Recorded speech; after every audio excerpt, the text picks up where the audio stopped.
Losses in DC generator, देखो basically loss क्या चीज होती है, लॉस क्या होता है कि देखो wastage of anything simply called as the loss. यानी किसी भी तरीके का अगर वेस्टेज है या जो कोई यूटिलाइजेशन नहीं हो रहा, वो सिंपली क्या हो रहा है, लॉस हो रहा है। फॉर एग्जांपल, अगर मान लो आपको ये बोला जाता है कि आपको 1 लीटर मिल्क लेके आना है, किसी कोई भी आपने कोई कंटेनर लेके गए, उसके अंदर 1 लीटर आपने मिल्क लिया और आपने घर पे आके 990 ml मिल्क ही दिया, मतलब आपने अगर घर पे आके उसको अगर मेजर किया उसको, तो आपका वेट किया तो 990 ml ही है। इसका मतलब जो 10 ml का जो मिल्क है वो कहीं गिर गया होगा या कंटेनर उसके लग गया होगा जब आप चल रहे होंगे या किसी बाइक पे आ रहे होंगे, गाड़ी में आ रहे हो, कहीं भी आ रहे हो, तो वो कहीं सिंपली क्या है, एक तरीके से तो 10 ml है वो आपके यूटिलाइजेशन का नहीं है, मतलब आप उसको यूज नहीं कर सकते हो, क्योंकि या तो वो कंटेनर के लग गया होगा या नीचे गिर गया होगा, कैसे भी करके हो गया होगा। तो 10 ml है, तो उसमें क्या है कि एक जो लीटर था यानी 1000 ml था, वो आपका क्या था, इनपुट था। 990 ml जो आपके घर पे आया है मिल्क में, तो वो क्या है, आपका आउटपुट है। और जो बीच में जो 1000 में से 990 अपन ने माइनस किया, तो जो 10 ml बचा है, that is simply called your loss.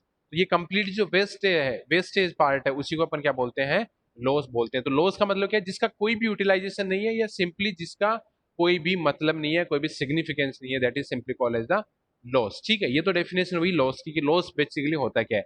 अब अपन बात कर रहे हैं लॉसेज इन डीसी जनरेटर। सबसे पहले अपन क्या करते हैं कि इसका ब्रॉडली डिफाइन करते हैं कि लॉस हैं जो, ये लॉस कौन कौन से टाइप के होते हैं, और ये जो लॉसेज हैं, जो मैं ये ग्रीन वाली जो आपको दिख रही है स्लाइड, इस ग्रीन वाली स्लाइड के अंदर जो लॉसेज हैं वो दोनों के अंदर, दोनों के मतलब डीसी जनरेटर के अंदर भी होंगे और डीसी मोटर के अंदर भी होंगे। क्योंकि क्योंकि डीसी जनरेटर में क्या है, आप मैकेनिकल इनपुट देते हो, आउटपुट में आपको इलेक्ट्रिकल आउटपुट मिलता है। और जो डीसी मोटर है उसके अंदर इलेक्ट्रिकल इनपुट दोगे, आउटपुट में आपको मैकेनिकल मिलेगा। यानी क्या हो रहा है कि इलेक्ट्रिकल एनर्जी या तो मैकेनिकल में कन्वर्ट हो रही है, मैकेनिकल एनर्जी इलेक्ट्रिकल एनर्जी में कन्वर्ट हो रही है।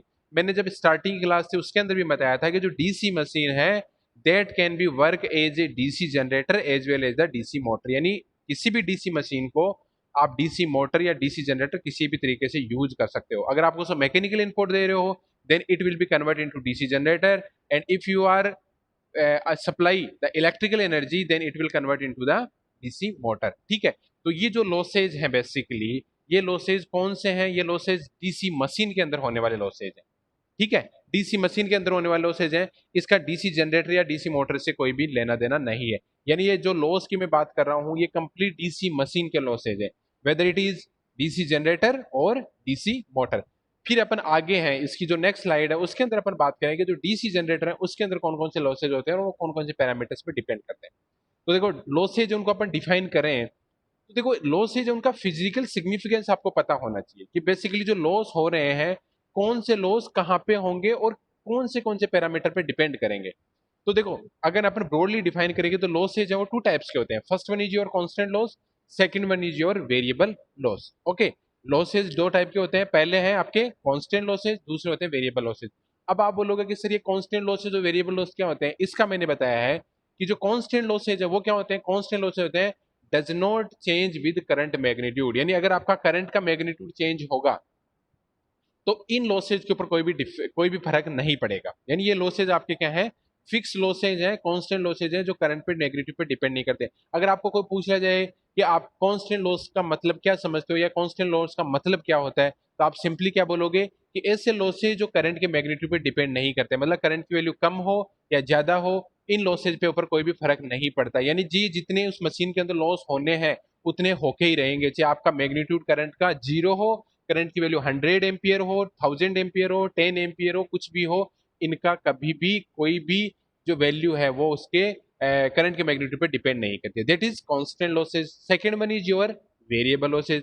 अब आप बोलोगे सर वेरिएबल लॉसेज क्या है, तो वेरिएबल लॉसेज क्या है, depend upon the current magnitude. यानी ये ऐसे लॉसेज हैं जो करंट के मैग्नीट्यूड पे डिपेंड करते हैं। यानी अगर करंट की वैल्यू बढ़ाओगे तो वेरिएबल लॉसेज है उनकी वैल्यू भी बढ़ेगी, और अगर करंट की वैल्यू कम कर रहे हो तो आपकी जो वेरिएबल लॉसेज है वो भी क्या हो जाएंगे, आपके डिक्रीज हो जाएंगे। ठीक है, तो वेरिएबल लॉसेज क्या है, depends upon the current magnitude. यानी करंट की वैल्यू चेंज करोगे तो वेरिएबल लॉसेज भी चेंज हो जाएंगे, but constant losses doesn't change with the current magnitude. Okay, उसके बाद में कांस्टेंट लॉसेज हैं, उनको ब्रॉडली देखो, लॉसेज 2 पार्ट्स डिवाइड हो गए, 2 पार्ट्स में आपके क्लासिफाइड हो गए। Then constant losses are further divided into 2 parts. First one is your no load iron loss and second one is your mechanical losses. Okay, अब इसकी बात करते हैं कि कौन से लॉसेज उनके दो पार्ट है, नो लोड आयरन लॉसेज यानी मैकेनिकल लॉसेज। क्या मतलब है, आयरन लॉस क्या होता है पहले देखते हैं। नो लोड का तो मतलब क्या है कि आपने कोई भी लोड नहीं लगा रखा है, कोई भी लोड नहीं लगा रखा है। अगर आप इलेक्ट्रिकल मशीन की अगर जनरेटर की बात करते हो, जनरेटर के अंदर क्या होगा, आपका जो लोड लगेगा that will be your electrical load. तो आपने कोई इलेक्ट्रिकल लोड नहीं लगा रखा है, तो वो क्या होगा आपका नो लोड कंडीशन। और अगर आप डीसी मोटर की बात कर रहे हो तो डीसी मोटर में आपका लोड क्या लगेगा, आपका मैकेनिकल लोड लगेगा। तो मैकेनिकल लोड भी अगर कोई नी लोड लोड लगा रखा है तो that is simply called as the your no load condition.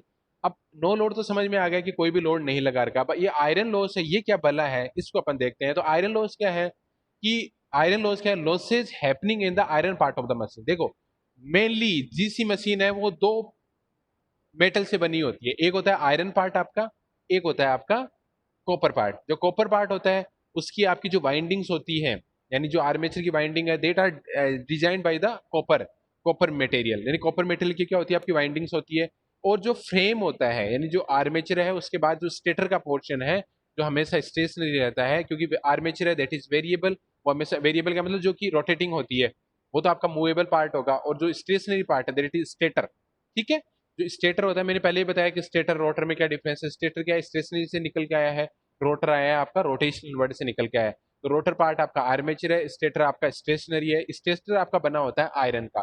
तो जो लॉसेज आयरन पार्ट के अंदर होते हैं, जो मशीन के आयरन पार्ट के अंदर जो लॉसेज होंगे that is called the iron losses. ठीक है, तो ये हो गया आपका आयरन लॉस। उसके बाद में है, इसके बाद में अपन बात करते हैं मैकेनिकल लॉसेज की। तो मैकेनिकल लॉसेज क्या होते हैं, losses because of the mechanical work done. यानी कोई भी मैकेनिकल वर्क डन हो रहा है, मतलब मैकेनिकल वर्क डन होने का मतलब क्या है कि जैसे मान लो कोई चीज रोटेट हो रही है, जैसे अपन ये बोलते हैं, जैसे आपने क्या है कि कोई साइकिल चला रहे हो आप, ठीक है, साइकिल चला रहे हो, आपने पेडल लगाए हैं, पेडल लगाए, थोड़ी देर बाद में अगर उसकी जो चेन है, उस चेन के ऊपर अगर आप हाथ लगाओगे, मतलब आपने 1 किलोमीटर 2 किलोमीटर की सपोज करो ट्रेवलिंग कर ली, मतलब आपने राइडिंग कर ली या उसकी ड्राइविंग कर ली साइकिल की, ठीक है। उसके बाद में अगर 1 किलोमीटर के बाद में अगर उसकी चेन के हाथ लगाओगे तो आपको क्या है कि उसमें से हीट आपको मौजूद मिलेगी, मतलब हीटेड होगी, वो गर्म होगी वो चेन। उसका रीजन क्या है, उसका रीजन ये है कि मैकेनिकल फ्रिक्शन की वजह से, यानी जब वो रोटेशन हो रहा है तो मैकेनिकल वर्क हो रहा है, उस मैकेनिकल रोटेशन की वजह से क्या हो रहा है, कुछ ना कुछ लॉसेज हो रहा है in the format of the heat. Heat की फॉर्मेट में क्या हो लॉसेज हो रहे हैं, that is simply called as the mechanical losses. यानी आप कोई भी मैकेनिकल वर्क कर रहे हो, जब आप अपने पेडल घुमा रहे हो तो आप अपने पैरों से मैकेनिकल वर्क कर रहे हो। उस मैकेनिकल वर्क करने से मैकेनिकल जो एनर्जी आपने लगाई है वो उस चेन के अंदर हीट की फॉर्मेट में लॉस हो रही है, तो that is simply called is your mechanical work done. और उस मैकेनिकल वर्क डन किस में कन्वर्ट हो रहा है, आपका हीट एनर्जी में कन्वर्ट हो रहा है। तो जो हीट एनर्जी है दैट इज कंप्लीटली लॉसेज, और this particular losses called as the mechanical losses. यानी मैकेनिकल वर्क डन होने की वजह से जो भी लॉसेज हो रहा है that is called as your mechanical loss. Okay, तो मैकेनिकल लॉसेज समझ में आ गए, आपके आयरन लॉस समझ में आ गए। उसके बाद अपन बात करते हैं कॉपर लॉस। ठीक है, कॉपर लॉस क्या चीज होती है। तो कॉपर लॉस क्या, जैसे आयरन लॉस क्या होता है, आपके आयरन पार्ट के अंदर होने वाले लॉसेज आपके आयरन लॉस होते हैं। तो कॉपर लॉसेज क्या होंगे, losses happening in the copper part of the machine. Copper part कौन सा होता है आपका, आर्मेचर वाइंडिंग आपकी कॉपर मटेरियल की बनी होती है। तो मैं ये बोल सकता हूं कि अगर वाइंडिंग के अंदर करंट अगर आई जा रही है तो उसके अंदर होने वाले लॉसेज की वजह से जो लॉसेज हो रहे होने वाले लॉसेज उनको अपन क्या बोलते हैं, कॉपर लॉसेज बोलते हैं। कॉपर लॉसेज का दूसरा नाम भी बोला जाता है that is I square R. जिस हिसाब से अगर कोई करंट आपका एक कोई रेजिस्टेंस है या कोई वायर है जिसका रेजिस्टेंस अगर आर है, उसमें से करंट अगर आई फ्लो हो रही है, उसके अंदर होने वाला voltage drop according to Ohm's law V equal to I R होता है। उसी तरीके से अगर कोई एक वायर है उसका रेजिस्टेंस अगर आर है, उसमें से करंट अगर आई जा रही है, तो उस वायर के अंदर होने वाले कॉपर लॉसेज होंगे I square into R, I square into R. तो आई स्क्वायर आर लॉसेज को अपन सिंपली कॉपर लॉस भी हम क्या बोल सकते हैं, यानी कॉपर लॉस या आई स्क्वायर आर लॉसेज ही सेम ही चीज होती है, जो किसमें होते हैं आपके उस उस पर्टिकुलर कॉपर पार्ट के अंदर होते हैं। लास्ट में है आपका स्ट्रे लॉस। ठीक है, स्ट्रे लोड लॉस। तो स्ट्रे लॉसेज क्या होते हैं, स्ट्रे लॉसेज होते हैं कि losses due to the leakage flux और अनयूजुअल फ्लक्स। यानी जो लॉसेज होते हैं आपके लीकेज फ्लक्स की वजह से जो लॉसेज हो रहे हैं that is called is your stray losses. तो लीकेज फ्लक्स या लीकेज फ्लक्स को आप अनयूजफुल फ्लक्स भी बोल सकते हो। मतलब एक फ्लक्स होता है दैट इज यूजफुल फ्लक्स, यानी मैग्नेटिक फील्ड जनरेट करने के काम में आता है, that is your useful flux.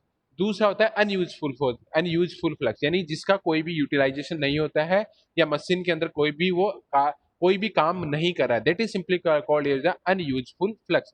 तो अनयूजफुल फ्लक्स की वजह से जो होने वाले लॉसेज हैं या लीकेज फ्लक्स की वजह से होने वाले लॉसेज हैं उनको बोलते हैं अपन स्ट्रे लॉसेज। देखो ये जो चीजें हैं दैट इज कांस्टेंट लॉस, आपको इजीली समझ में आ जाएगा क्या मतलब होता है, वेरिएबल लॉस भी समझ में आ जाएगा, बाकी सारे लॉसेज समझ में आएंगे। लेकिन कोई अगर आपको ये पूछेगा कि what is the meaning of stray losses, मैं गारंटी के साथ भी बोल सकता हूं कि मोर देन 95% स्टूडेंट इसका आंसर नहीं दे पाएंगे कि what is the physical significance of the stray losses. यानी स्टील लॉसेज बेसिक आपको बोला जाएगा कि आयरन लॉस क्या, आप बता दोगे कि आयरन पार्ट के अंदर होने वाले लॉसेज आयरन लॉस होते हैं। कॉपर लॉस के बारे में पूछा आप बोल दोगे कि आई स्क्वायर आर लॉसेज हैं वो होने वाले लॉसेज को कॉपर लॉस बोलते हैं। लेकिन अगर मैं आपको ये पूछता हूं कि what is the meaning of steel losses, what does it mean the meaning of steel losses, then more than 95% will students will not give the proper answer. तो मैं स्टील लॉसेज का आपको मीनिंग बता रहा हूँ कि स्टील लॉसेज क्या होते हैं कि लीकेज फ्लक्स की वजह से होने वाले जो लॉसेज हैं that is simply called as your stray losses. ये आपको ध्यान होना चाहिए, ठीक है। तो ये तो ब्रॉडली क्या होंगे आपके कांस्टेंट लॉसेज के बारे में पता चल गया, आपको वेरिएबल लॉसेज के बारे में पता चल गया, no load loss, no load iron loss क्या होते हैं, मैकेनिकल लॉस क्या होते हैं, कॉपर लॉस क्या होते हैं और स्ट्रे लॉसेज क्या होते हैं। अब देखो आयरन जो लॉस है उसको भी फर्दर हम टू पार्ट में डिवाइड करते हैं। एक होता है आपका स्टेरिसिस लॉसेज एंड दूसरा होता है एडी करंट लॉसेज। देखो स्टेरिसिस लॉसेज होते हैं ये आपका जो बेसिक इलेक्ट्रिकल का सब्जेक्ट है या आपका जो मेजरमेंट सब्जेक्ट पढ़ रहे हो उसके अंदर जो आई थिंक मैम पढ़ा रहे होंगे आपको, तो उसके अंदर वो ब्रॉडली बताएंगे कि what is the meaning of stray losses, पूरा एक बीएच का बनाएंगे वो। और एक्चुअली ये जो पोर्शन है stray losses, ID current losses और स्टेरिस लॉसेज का, ये पोर्शन आपके ट्रांसफॉर्मर में भी आएगा। तो अगर वो कवर करवा देंगे वेल एंड गुड है, नहीं मैं ट्रांसफॉर्मर में आपको कवर कराऊंगा तो आपको मैं वहां बताऊंगा कि स्ट्रे लॉसेज क्या होते हैं, क्योंकि यहाँ पे उसको पूरा डेप्थ में पढ़ाने का आई थिंक कोई मीनिंग नहीं रह जाता है।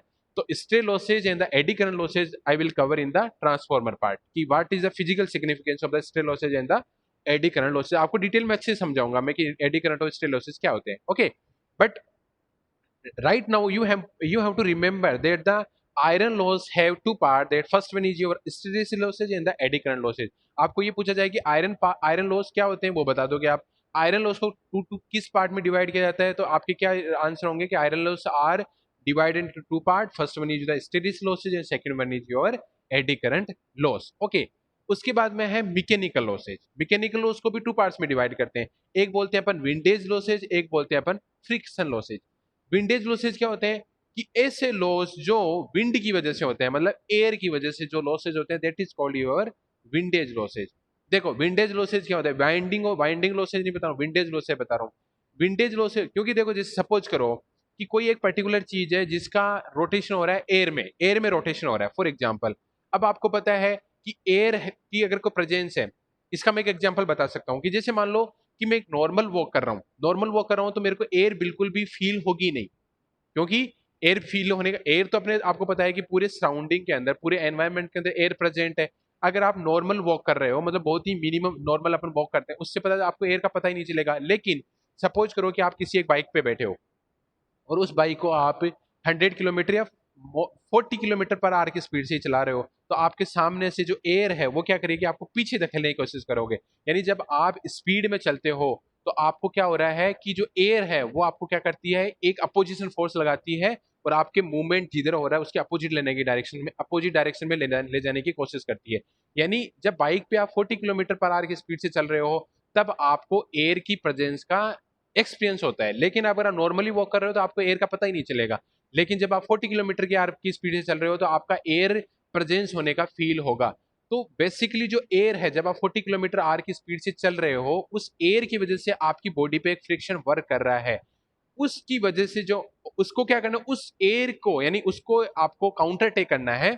या जैसे मान लो कि आप बाइक पे नहीं बैठ के किसी साइकिल पे बैठे हो, आप उसको पर्टिकुलर स्पीड से घुमा रहे हो, आपको एयर है वो पीछे धकेलने की कोशिश कर रही है, लेकिन उस एयर को काउंटर करने के लिए आप क्या करोगे, अपने पैरों पे और दम लगाओगे या पेडल को और तेजी से घुमाओगे। मतलब क्या किया, उस एयर का काउंटर करने के लिए आपने मैकेनिकल वर्क और किया है।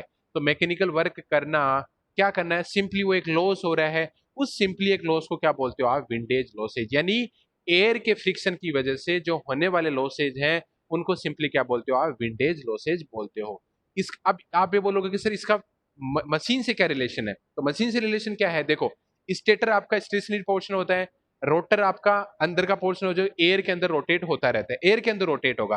तो एयर के अंदर रोटेट मतलब क्या हो रहा है, स्टेटर और रोटर के बीच में क्या होता है, यानी स्टेटर और रोटर के बीच में एयर गैप होता है, कुछ ना कुछ एयर प्रेजेंट होगी। तो उस एयर की वजह से जो लॉसेज होंगे that is simply called is your windage losses, यानी विंड की वजह से होने वाले लॉसेज को क्या बोलते हैं अपन, विंडेज लॉसेज बोलते हैं। ओके, होपफुली समझ में आएगा विंडेज लॉसेज। देन नेक्स्ट बोलते हैं अपन फ्रिक्शन लॉसेज। फ्रिक्शन लॉसेज का मतलब क्या है, दो चीजों के आपस में कांटेक्ट होने की वजह से, जैसे मान लो कि दो हथेलियां हैं, उनको अब मैं रब कर रहा हूं, अगर रब कर रहा हूं तो मेरा क्या होगा, सर्दियों में अपन करते हैं, अगर जैसे आपको बहुत ज्यादा ठंड लग रही है तो आप क्या करते हो, दोनों हथेलियों को रब करते हो, रब करने से क्या होगा, आपके हीट जनरेट होगी, आप थोड़ी देर बाद देखो कि आपकी जो पाम है या जो आपकी हथेलियां वो गर्म हो जाएगी। ठीक है, गर्म हो जाएगी मतलब क्या है कि जो आप वर्क कर रहे हो, this is the mechanical work which is done by me on the both palm, यानी दोनों हथेलियों पे मैं काम कर रहा हूं, और वो सिंपली किस में कन्वर्ट हो रहा है, आपका हीट में कन्वर्ट हो रहा है। तो जो फ्रिक्शन लॉसेज है, दो चीजों के कांटेक्ट की वजह से जो लॉसेज होंगे that is called the friction losses. और ये कैसे बोल सकते हो, जब मैंने आपको ध्यान होगा कि जब मैंने working principle of DC generator बताया था, उसके अंदर बताया था कि जो ब्रशेज हैं और जो कम्यूटेटर हैं वो क्या करते हैं, कम्यूटेटर के ऊपर ब्रशेज आपके कंटिन्यूसली रोटेट होते रहते हैं, तो वो दोनों के टच में होते हैं, तो फ्रिक्शन की वजह से होने वाले लॉसेज हैं उनको क्या बोलते हैं। देखो दो कोई भी दो चीजों के अंदर जब फ्रिक्शन होगा तो वहां पे क्या होगी, हीट जनरेट होगी। ठीक है, तो जो फ्रिक्शन लॉसेज है उनको टू पार्ट्स में डिवाइड कर सकते हैं। First one is your brush friction loss, यानी ब्रशेज के फ्रिक्शन की वजह से कम्यूटेटर पे होने वाले लॉसेज को ब्रश फ्रिक्शन लॉस बोलते हैं। और बियरिंग फ्रिक्शन, देखो बियरिंग भी आपके होते हैं, जैसे आपके साइकिल के अंदर भी बियरिंग लगी होती है, अगर आप एक पर्टिकुलर डिस्टेंस तक ट्रेवल करते हो और अगर आप बियरिंग के हाथ लगाओगे तो बियरिंग भी गर्म हो जाएगी। क्यों हो रही है, क्योंकि आपकी जो चेन है वो किस पे रोलिंग कर रही है, आपकी बियरिंग पे कर रही है। तो बियरिंग और जो चेन है उन दोनों के बीच में क्या आपका फ्रिक्शन प्रेजेंट है, उस फ्रिक्शन की वजह से कोई हीट एनर्जी लॉस हो रही है, और that is simply called is your bearing force, bearing friction loss.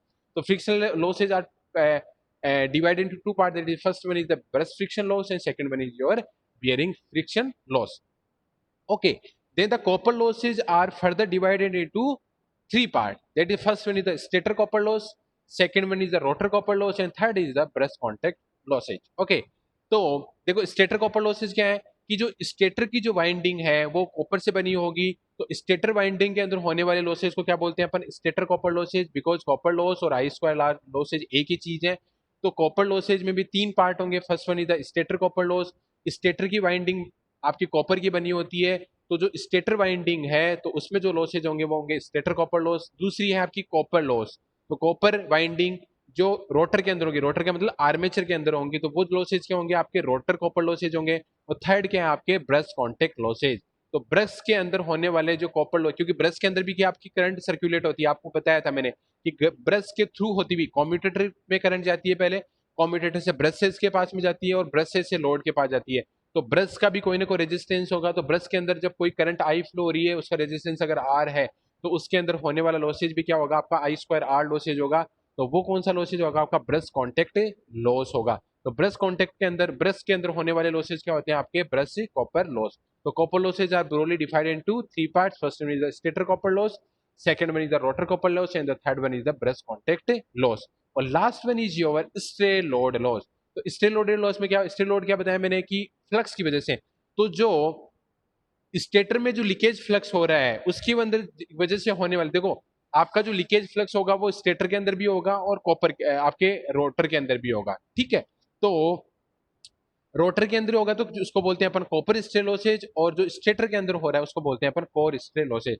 आपके नॉर्मली कोर बनी होती है आयरन की बनी होती है, तो आयरन स्ट्रे लॉसेज भी बोल सकते हो इसको आप। तो आयरन किसका बना होता है, आपका स्टेटर बना होता है, तो आप उसको कोर स्ट्रे लॉस भी बोल सकते हो, आयरन स्ट्रे लॉस भी बोल सकते हो, इसको कॉपर स्ट्रे या आर्मेचर स्ट्रे लॉस भी बोल सकते हो। ठीक है, या आप रोटर स्ट्रे लॉस भी बोल सकते हो। तो ये कंप्लीट लॉसेज क्या है आपके डीसी मशीन के लॉसेज है। तो लॉसेज टू पार्ट्स में डिवाइड किया, constant losses and variable losses में।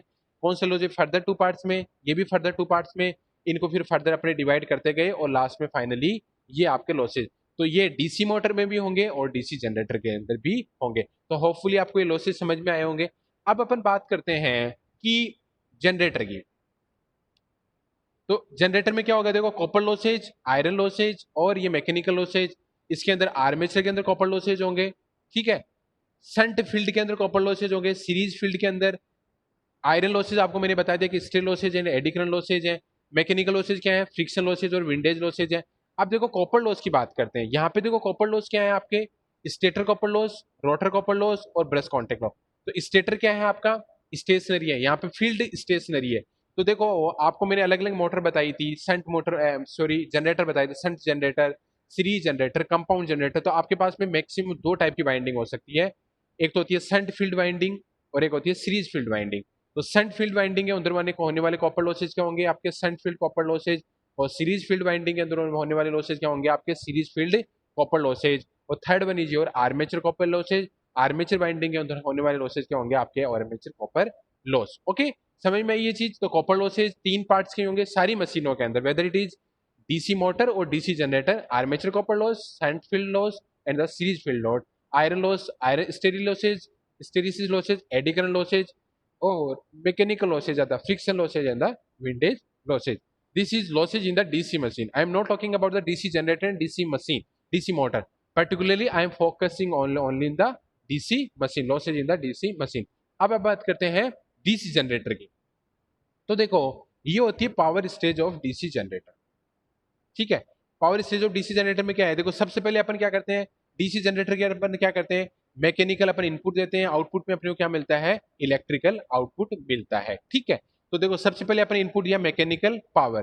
तो ये क्या होगा, मैकेनिकल पावर क्या होगा आपका, आउटपुट ऑफ ड्राइविंग इंजन। किसी भी इंजन से आप क्या करोगे, रोटेट कराओगे, कोई भी हैंड ड्रिवन मशीन होगी उससे क्या कराओगे, रोटेट कराओगे। तो जो जो उसका आउटपुट होगा वो किस में जाएगा आपका, मैकेनिकल पावर में, मैकेनिकल पावर उसका इनपुट होगा। फिर उसके बाद में उसमें क्या होगा, iron and the friction losses होंगे, क्योंकि आपका रोटर क्या हो रहा है, रोटेट हो रहा है, तो फ्रिक्शन वहां पे प्रेजेंट है। आयरन लॉसेज आपके लोड पे डिपेंड करेंगे नहीं, तो यहाँ पे जो लॉसेज होंगे वो कौन से होंगे, आपको येलो कलर में थोड़ा विजिबल नहीं होगा आई थिंक। ये जो लॉसेज है ये है iron and the friction losses, iron and the friction losses. Okay, iron and the friction losses, इसको मैं एक बार लिख देता हूँ, जस्ट 1 सेकेंड। ये है आपके आयरन एंड फ्रिक्शन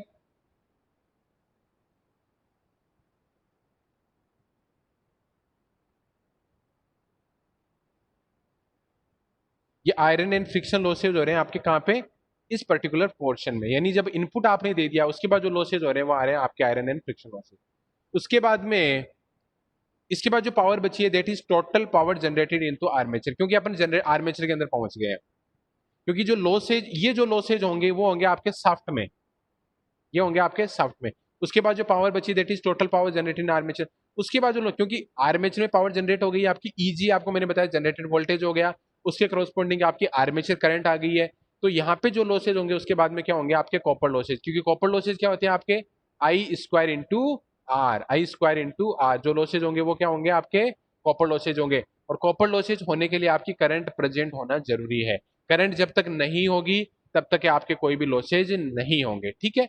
और उसके बाद में ये जो लॉसेज आपके कॉपर लॉस हो गए, और फाइनली जो पावर बची वो कौन सी बची आपकी, total electrical power of generator. क्योंकि आपको जनरेटर के अंदर कौन सी पावर मिलती है, आपको इलेक्ट्रिकल पावर ही आउटपुट में आपको मिलती है। तो फाइनली जो पावर मिलेगी वो कौन सी मिलेगी आपको, टोटल इलेक्ट्रिकल पावर। तो आपके पास में क्या है, देखो मैकेनिकल पावर आपने इनपुट दिया, सबसे पहले जनरेटर के अंदर क्या लॉसेज होंगे आपके, आयरन एंड फ्रिक्शन लॉसेज होंगे। उसके बाद में यानी मैकेनिकल पावर में से आयरन एंड फ्रिक्शन लॉसेज निकाल दे तो जो पावर बची that is your total power generated into armature. उसके बाद में जो आउटपुट मिला that is your copper loss, उसमें से जो लॉस से निकले कॉपर लॉस, और फाइनली आपका क्या मिल गया, total electrical power of generator.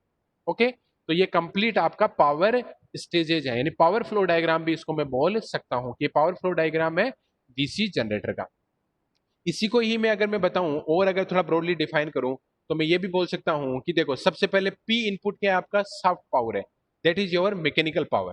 This is your कौन सी है, P mechanical power. Mechanical power आपने इनपुट दी है, ठीक है। सबसे पहले कौन सा लॉस होगा आपका, windage friction. These complete losses are called as the rotation loss. कौन कौन से रोटेशन लॉस में कौन कौन से कंसीडर होते हैं, ये आपका फ्रिक्शन विंडेज लॉस हो गया, मतलब विंडेज फ्रिक्शन नॉट वाइंडिंग, यानी एयर के फ्रिक्शन की वजह से जो लॉसेज हो रहे हैं that is your windage friction. उसके बाद में जो लॉसेज होंगे that is P stray losses, ठीक है। पी स्ट्रे लॉसेज में कौन कौन से होंगे आपके, लीकेज फ्लक्स की वजह से। उसके बाद में पी कोर लॉस यानी आयरन लॉसेज इसको बोल सकते हैं अपन। यहां तक क्या हुआ आगा, ये हुआ आर्मेचर से पहले पहले का पोर्शन, यानी आर्मेचर तक जब चीजें पहुंचेगी उससे जो पहले की जो चीजें हो रही है that is your this one is happening. यानी इन सारे के सारे लॉसेज हैं उनको अपन क्या बोलते हैं, रोटेशनल लॉस बोलते हैं। अब देखो ये आपका पहुंच गया है, अपन पहुंच गए हैं आर्मेचर के पास में, यहाँ पे पहुंच गया आर्मेचर। तो आर्मेचर से आगे का जो पोर्शन होगा that will is your power develop. ये है आपकी पावर डेवलप जो कि आर्मेचर के अंदर होती है। ये पावर होती है आपकी आर्मेचर के अंदर डेवलप होती है ये पावर। ओके, आर्मेचर के अंदर पावर डेवलप्ड होगी। इस आर्मेचर पावर का जो आगे का पोर्शन होगा, क्योंकि यहाँ पे करंट स्टार्ट होगी, तो यहाँ पे जो लॉसेज होंगे that is your copper losses. और इन्हीं को कॉपर लॉसेज को अपन क्या बोलते हैं, वेरिएबल लॉसेज। ठीक है, कॉपर लॉसेज में देखो वेरिएबल लॉसेज का मैंने बताया था आपको, मैं बताऊंगा कि तो पावर डेवलप्ड के अंदर अगर मैं पी डी में से अगर मैं माइनस कर देता हूँ कॉपर लॉस, अगर कॉपर लॉस में माइनस कर देता हूँ तो फाइनली जो मेरे को लॉस मिलेगा that will is your power output. Loss क्या मिला, आउटपुट पावर मिलेगी that is your P output. तो ये मेरा है पी आउटपुट और this is my P input. तो P input minus P output, अगर मैं P input minus P output की बात करूं तो पी इनपुट में से अगर पी आउटपुट निकाल दूंगा तो जो मेरा बचेगा वो क्या होगा, मेरा पी लॉस। जैसे मैंने बताया था कि अगर आप 1 लीटर दूध लेके आते हो 990 ml अगर आपके घर पे पहुंचता है तो 10 ml का जो लॉस हो रहा है वाटर आपके वाइट मिल्क का, that is simply called as your losses. तो P input minus P output होगा, वो क्या होगा, यानी P input minus P output अगर करोगे तो आपका क्या मिलेगा, आपको पी लॉस। ठीक है, तो ये आई थिंक आपको समझ में आया होगा। तो ये मैंने कंप्लीट पावर फ्लो डायग्राम बताया है आपके डीसी जनरेटर का। तो डीसी जनरेटर में पी इनपुट होगा that is simply called as the P shaft. Shaft से ही अपने को पावर मिलेगी। उसमें सबसे पहले फिक्स्ड विंडेज लॉस होंगे, देन स्टे लॉसेज होंगे, देन कोर लॉसेज होंगे। ये आपका क्या हो जाएगा, आर्मेचर के पहुंच जाएंगे और आर्मेचर के आगे का जो पोर्शन होगा that is your power develop. उसमें से अपन अगर वेरिएबल लॉसेज निकाल देंगे तो आपको पावर आउटपुट मिलेगा। P input minus P output क्या होगा, आपका लॉसेज होंगे। ठीक है, अब आर्मेचर कॉपर लॉसेज क्या होंगे, देखो मैंने बताया था आपको अलग अलग लॉसेज बताए थे। कॉपर लॉसेज में armature copper losses, shunt field copper losses and series field copper losses. इनको अगर अपन बात करें तो क्या होगा, आर्मेचर कॉपर लॉसेज क्या होंगे, आर्मेचर रेजिस्टेंस के अंदर होने वाले लॉसेज आर्मेचर कॉपर लॉसेज होते हैं। तो आर्मेचर का रेजिस्टेंस अगर आर ए है, उसमें से करंट अगर आई ए जा रही है तो उसके अंदर होने वाले लॉसेज क्या होंगे, I A square into R A. Okay, shunt field copper losses क्या होंगे, शंट फील्ड वाइंडिंग के अंदर होने वाले losses shunt field copper losses होते हैं। अगर मान लो शंट फील्ड वाइंडिंग का रेजिस्टेंस अगर आर एस एच है, उसके अंदर करंट अगर आई एस एच फ्लो हो रही है तो उसके अंदर होने वाले कॉपर लॉसेज क्या होंगे, I square S H into R S H होंगी। और third one is your series field copper losses. Series field copper losses, अगर सीरीज फील्ड वाइंडिंग का रेजिस्टेंस अगर आर एस ई है, सीरीज रेजिस्टेंस है, उसमें से करंट अगर आई एस ई जा रही है, मतलब सीरीज करंट जा रही है जिसका वैल्यू आई एस सी है, तो उसके अंदर होने वाले लॉसेज क्या होंगे, I square S C into R S E. Okay, तो armature copper losses I square R A I, और shunt field copper losses I square R S H, I square S H into R S H, and shunt series field winding is I square S C into R S C. So this is complete about the DC generator losses. Today I have covered two portions. First one is the complete losses in the DC machine, what kind of losses and what is the physical significance of these losses. And second portion I have covered the DC generator losses and what is the power stage. यानी power input से power output तक आप कैसे कैसे पहुंचोगे। In between यानी input और output के बीच में कौन कौन से लॉसेज होंगे उनके बारे में मैंने डिटेल में बताया। होपफुली ये चीजें आपको समझ में आई होगी। अगर फिर भी कोई डाउट है तो ही और सी कैन आस्क टू मी, अगर कोई भी डाउट है तो मेरे से आप पूछ सकते हो।